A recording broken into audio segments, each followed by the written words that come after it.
할렐루야. 오늘은 12월 11일 목요일입니다. 오늘도 정심의 예배를 통해 경건의 일상을 살아가시는 우리 큰믿음 유신교회 모든 성도님들 사랑하고 축복합니다. 다 함께 사도신경으로 우리의 신앙을 고백하며 하나님 앞에 나아가겠습니다.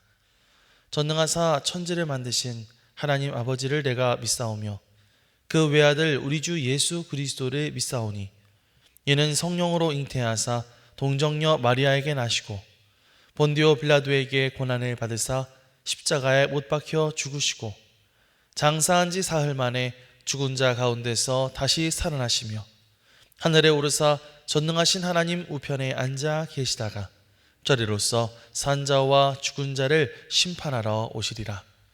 성령을 믿사오며 거룩한 공회와 성도가 서로 교통하는 것과 죄를 사하여 주시는 것과 몸이 다시 사는 것과 영원히 사는 것을 믿사옵나이다. 아멘. 다 함께 찬송가 93장 찬양하시겠습니다.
오늘 우리에게 주시는 하나님의 말씀은 여호수아 17장 1절로 13절입니다.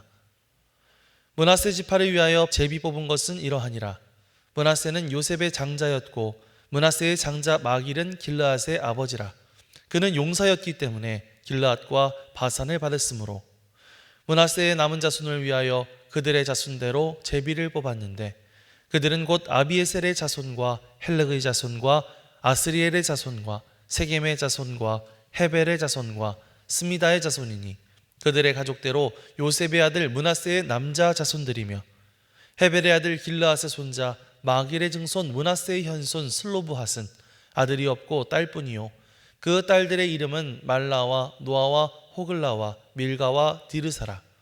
그들이 제사장 엘르아살과 눈의 아들 여호수아와 지도자들 앞에 나와서 말하기를 여호와께서 모세에게 명령하사 우리 형제 중에서 우리에게 기업을 주라 하셨다 하매 여호와의 명령을 따라 그들에게 그들의 아버지 형제들 중에서 기업을 주므로 요단 동쪽 길르앗과 바산 외에 므낫세에게 10분깃이 돌아갔으니 므낫세의 여자 자손들이 그의 남자 자손들 중에서 기업을 받은 까닭이었으며 길르앗 땅은 므낫세의 남은 자손들에게 속하였더라. 므낫세의 경계는 아셀에서부터 세겜 앞 믹므닷까지이며 그 오른쪽으로 가서 엔다부아 주민의 경계에 이르나니 다부아 땅은 므낫세에게 속하였으되 므낫세의 경계에 있는 다부아는 에브라임 자손에게 속하였으며 또 그 경계가 가나 시내로 내려가서 그 시내 남쪽에 이르나니 므낫세의 성읍 중에 이 성읍들은 에브라임에 속하였으며 므낫세의 경계는 그 시내 북쪽이요 그 끝은 바다이며 남쪽으로는 에브라임에 속하였고 북쪽으로는 므낫세에 속하였고 바다가 그 경계가 되었으며 그들의 땅의 북쪽은 아셀에 이르고 동쪽은 이사갈에 이르렀으며 이사갈과 아셀에도 므낫세의 소유가 있으니 곧 벳산과 그 마을들과 이블라함과 그 마을들과 돌의 주민과 그 마을들이요 또 엔돌 주민과 그 마을들과 다낙 주민과 그 마을들과 무깃도 주민과 그 마을들 세 언덕 지역이라. 그러나 므낫세 자손이 그 성읍들의 주민을 쫓아내지 못하매 가나안 족속이 결심하고 그 땅에 거주하였더니 이스라엘 자손이 강성한 후에야 가나안 족속에게 노역을 시켰고 다 쫓아내지 아니하였더라. 이는 하나님의 말씀입니다. 아멘. 할렐루야. 오늘도 말씀을 듣는 여러분의 심령 속에 성령님의 감동하심이 함께하여 주시기를 간절히 축원합니다. 오늘 우리가 읽은 여호수아 17장 말씀은 이스라엘 지파들이 가나안 땅을 분배받는 장면 중에 하나입니다. 그냥 읽어보면 무슨 땅 문서 나누는 일반적인 행정 절차처럼 보이기 쉬운데요. 하지만 이 땅 분배의 과정은 단순히 부동산을 나누는 시간이 아니었습니다. 이것은 하나님께서 각 지파의 믿음과 분량의 기질에 따라 그들이 감당해야 할 사명을 맡기시는 엄숙한 환경이었던 것이죠. 특별히 오늘 우리가 읽은 본문의 주인공은 요셉의 두 아들 중 하나인 므낫세 지파입니다. 이들은 아주 거대한 지파를 이루고 있었는데요. 워낙 수가 많아서 요단강 동편과 서편 양쪽 땅을 모두 분배받았습니다. 이 정도면 엄청난 축복이라고 할 수 있겠죠. 그런데 자세히 들여다보면 상황이 만만치는 않습니다. 그들이 받은 땅은 가나안 족속들이 철병거를 가지고 버티고 있던 곳이었고 숲이 우거진 개척지 같은 곳이었습니다. 만약 저라면 좀 불평이 나왔을 것 같아요. 아니 하나님, 그래도 우리가 가장 큰 지파인데 우리한테 저 편안한 평지를 주셔야지 왜 하필이면 이런 험한 산지를 주십니까? 이렇게 따지지 않았을까 싶은데요. 하지만 므낫세 지파는 그렇게 하지 않습니다. 오늘 말씀에 나오는 므낫세 지파의 모습을 통해서 내게 주어진 인생의 거친 땅을 어떻게 바라봐야 할 것인가, 또 그것을 어떻게 정복해서 진짜 축복으로 만들어 나갈 수 있을 것인가 함께 살펴보는 시간이 되기를 원합니다. 므낫세 지파의 땅 분배 이야기는 마길이라는 한 사람에 대한 소개로 시작이 되는데요. 우리 1절 말씀을 함께 보겠습니다. 므낫세 지파를 위하여 제비 뽑은 것은 이러하니라. 므낫세는 요셉의 장자였고 므낫세의 장자 마길은 길르앗의 아버지라. 그는 용사였기 때문에 길르앗과 바산을 받았으므로. 성경은 이 마길에 대해서 소개할 때 그가 얼마나 부유한지, 그가 얼마나 인맥이 좋은지 그런 이야기를 하는 것이 아닙니다. 딱 한 가지, 그는 용사였다 이렇게 말하고 있습니다. 영어로는 The Man of War, 전쟁의 사람이라는 것이죠. 자, 그런데 이런 용사인 그가 받게 된 땅이 어디라는 것입니까? 길르앗과 바산 지역이었다는 것이죠. 자, 길르앗과 바산은 어떤 곳이었을까? 지리적으로 봤을 때 이곳들은 요단 동편에 위치한 아주 거친 산지입니다. 숲이 우거져 있고 무엇보다도 이방적들이 호시탐탐 노리고 있는 최전방 접경 지역이죠. 편안하게 농사짓고 쉴 수 있는 땅이 아니라 매일 긴장해야 되고 또 잘 때도 그냥 잘 수 없고 칼을 차고 잠자리에 들어야 되는 그런 곳입니다. 하나님께서 그러한 곳을 마길에게 기업으로 주셨다라는 것이죠. 우리는 흔히 축복에 대해서 편안함이라고 생각합니다. 하나님, 저에게 기름진 평화를 주십시오. 아무런 문제도 없고 적들도 없는 그런 안전한 곳을 주세요. 이렇게 기도하고요. 또 그런 곳을 받았을 때 우리는 복 받았다고 생각을 하죠. 하지만 하나님의 계산법은 좀 다를 수 있습니다. 하나님께서 마길에게 그 험한 길앗을 주셨습니다. 왜 그럴까요? 미워서 그랬을까요? 아니겠죠. 그것은 그가 그 땅을 감당할 수 있는 용사였기 때문이죠. 오늘 본문 뒤쪽인 14절 말씀을 보면 대조적인 장면이 나오거든요. 같은 요셉 자손인데도 어떤 사람들은 여호수아에게 찾아와서 아니, 우리는 이렇게 큰 민족인데 왜 우리한테는 땅을 요만큼밖에 안 줍니까? 좀 더 좋은 땅을 주세요. 좀 더 넓은 땅을 주십시오. 이렇게 따지는 장면이 뒤에 있거든요. 그때 여호수아가 뭐라고 말합니까? 너네가 그렇게 큰 민족이야? 네가 그렇게 능력이 있어? 그러면 산지에 올라가서 직접 개척하면 되겠네. 이렇게 얘기합니다. 여러분, 차이가 좀 느껴지시나요? 이들의 모습은 어떻게 보면 참 어린아이 같은 모습이죠. 신앙적으로도 어린아이 같은 신앙입니다. 이 어린아이 같은 신앙은 어떤 것을 원합니까? 이미 다 차려진 밥상, 편안한 땅만을 요구하면서 불평하는 신앙이죠. 환경 탓을 하고 남 탓을 합니다. 하지만 이 용사의 신앙을 가진 마길은 불평하지 않았다는 거예요. 그는 자신이 받은 험한 땅 길앗과 바산을 보면서 도망가지 않습니다. 왜 그럴까요? 싸울 준비가 되어 있었기 때문이죠. 오늘 우리가 서 있는 삶의 자리를 한번 돌아보기를 원합니다. 지금 혹시 여러분이 서 있는 곳이 길앗과 같은 험한 곳인가요? 직장 상사가 날 괴롭히고 가정에 끊이지 않는 문제가 있고 사역의 현장이 척박하게 느껴지십니까? 그래서 하나님, 왜 저에게 이런 힘든 곳을 주십니까? 하고 원망하고 계시지는 않나요? 관점을 조금만 바꾸어 보십시오. 하나님께서 여러분을 그 험지에 보내신 이유는 무엇일까? 하나님께서 보시기에요, 여러분들이 그곳을 감당할 만한 영적인 용사이기 때문입니다. 전쟁이 났을 때 나약한 병사는 후방으로 빼지요. 하지만 강한 특수부대원들이 가장 선두에 서서 가장 치열한 전쟁터로 보내지는 것처럼 말입니다. 우리들이 처한 환경은 저주가 아니라 오히려 우리들 향한 하나님의 신뢰를 의미한다는 것입니다. 사랑하는 아들아, 사랑하는 딸아, 다른 사람을 몰라도 너라면 그곳을 변화시킬 수 있으리라고 믿는다. 너라면 그렇게 할 거라고 믿는다. 하나님께서는요, 그렇게 우리를 믿고 여러분들을 그 가정에, 그 직장에, 그 사역지에 보내신 줄 믿습니다. 따라서 사랑하는 성도 여러분, 편안한 땅만을 달라고 기도하기보다는 거친 땅을 정복할 수 있는 용사가 될 수 있게 해달라고 기도하시기 바랍니다. 마길처럼 나는 하나님이 사용하시는 하나님 나라의 용사다, 나는 하나님의 용사다 라고 하는 그런 정체성을 가지고 여러분들에게 주어진 길앗과 바산을 믿음으로 정복해 나갈 수 있는 저와 여러분들이 되시기를 주님의 이름으로 간절히 축원합니다. 이어지는 3절 이하의 말씀을 보면요, 이번에는 마길과 같은 거친 용사와는 전혀 다른 분위기의 사람들이 등장합니다. 바로 슬로브핫의 딸들이었는데요, 이들은 아버지도 돌아가시고 남자 형제도 없는 당시 사회적으로 가장 연약한 위치에 있던 여인들이었습니다.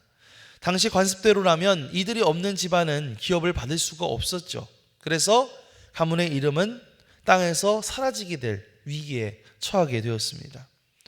자, 그런데 여러분, 이 여인들이 어떻게 했을까요? 그냥 주저앉아서 울지 않았다는 것입니다. 그들은 당당히 제사장 엘르아살과 여호수아와 방백들 앞에 서서 이렇게 말하죠. 4절 말씀 함께 읽어보겠습니다. 그들이 제사장 엘르아살과 눈의 아들 여호수아와 지도자들 앞에 나와서 말하기를, 여호와께서 모세에게 명령하사 우리 형제 중에서 우리에게 기업을 주라 하셨다 하매. 자, 이 여인들의 손에는 창이나 칼이 달려있지 않습니다. 하지만 그들의 입술에는 더 강력한 무기가 있었습니다. 바로 하나님의 약속이었죠. 민수기 27장 말씀을 보면 슬로보앗의 딸들이 일찍이 모세를 찾아와서 요구했던 내용들이 있습니다. 민수기 27장 3절 이하의 말씀을 보면 이렇게 말하죠. 우리 아버지가 광야에서 죽었으나 여호와를 거슬러 모인 고라의 무리에 들지 아니하고 자기 죄로 죽었고 아들이 없나이다. 어찌하여 아들이 없다고 우리 아버지의 이름이 그의 종족 중에서 삭제되리이까? 우리 아버지의 형제 중에서 우리에게 기업을 주소서 라고 말하는 것을 볼 수가 있습니다. 그래서 하나님께서는요, 모세에게 명령하셔서 그 딸들에게도 땅을 기업으로 주라 라고 말씀하시죠. 이들은 하나님께서 모세를 통해 주셨던 그 약속을 정확히 기억하고 그 말씀에 근거해서 자신들의 권리를 청구한 것입니다. 그 결과 어떻게 되었을까요? 여호수아는 그들의 요구대로 기업을 내주게 됩니다. 관습을 뛰어넘어서 말씀이 현실이 되는 순간을 보게 되는 것이죠. 사랑하는 성도 여러분, 과연 믿음이라는 게 뭘까요? 믿음이라고 하는 것은요, 그냥 가만히 앉아서 기다리고 있다고 해서 뭔가가 이루어지기를 바라는 것이 아닙니다. 믿음이라고 하는 것은 하나님께서 주신 그 약속의 문서를 들고 은행 창구로 가서 당당하게 인출해달라고 요구하는 것을 말하는 것이죠. 왜 우리가 하나님의 복을 누리지 못할까요? 하나님이 안 주셔서 그런 것일까요? 아닙니다. 우리가 하나님의 약속에 대해서 제대로 모르거나 아니면은 알면서도 구하지 않기 때문입니다. 하나님, 성경에 이렇게 약속하지 않으셨습니까? 구하는 자에게 주신다고 하지 않으셨습니까? 내 영혼이 잘된 같이 범사가 잘 되기를 바란다고 하지 않으셨습니까? 주님, 이 말씀대로 오늘 내게 이루어 주시옵소서. 이것이 바로 거룩한 배짱인 것이죠. 슬로보앗의 딸들처럼 세상의 관습이나 나의 처지에 기죽지 마십시오. 침묵하지 마십시오.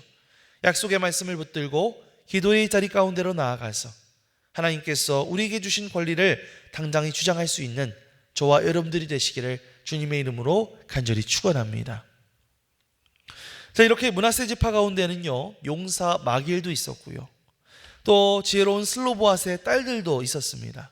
하지만 이 므낫세 지파에게 아주 치명적인 잘못이 하나 발견되는 것을 볼 수가 있는데요, 12절과 13절입니다. 그러나 므낫세 자손이 그 성읍들의 주민을 쫓아내지 못하매 가나안 족속이 결심하고 그 땅에 거주하였더니 이스라엘 자손이 강성한 후에야 가나안 족속에게 노역을 시켰고 다 쫓아내지 아니하였더라. 아멘. 자, 맨 처음에는요, 뭐라고 말하냐면 쫓아내지 못하매라고 말합니다. 아직 힘이 조금 부족했던 것 같아요. 가나안 족속들이 철병거를 앞세워서 우린 절대 못 나간다 이렇게 결심하고 버티니까 물론 좀 어쩔 수 없이 쫓아내지 못했던 측면도 있을 겁니다. 하지만 진짜 문제는 그 다음 13절 말씀을 보면 알 수 있는데요, 성경은 분명히 이렇게 말합니다. 이스라엘 자손이 강성한 후에. 지금 이스라엘 백성들은 힘을 얻었습니다. 강성해졌습니다. 이제는 마음만 먹으면 얼마든지 그들을 몰아낼 수가 있었습니다. 그런데 어떻게 했어요? 쫓아내지 아니하였다. 여러분, 왜 안 쫓아냈을까요? 어차피 그들을 살려두고 종으로 부리는 것이 경제적으로 훨씬 더 이득이었기 때문이라고 합니다. 아니, 굳이 피 흘려가면서 싸울 필요가 뭐 있어. 그냥 적당히 살려두고 힘든 일들 걔네 시키고 우리는 그냥 조공이나 받으면서 편하게 살면 되지, 이렇게 생각할 수가 있겠죠.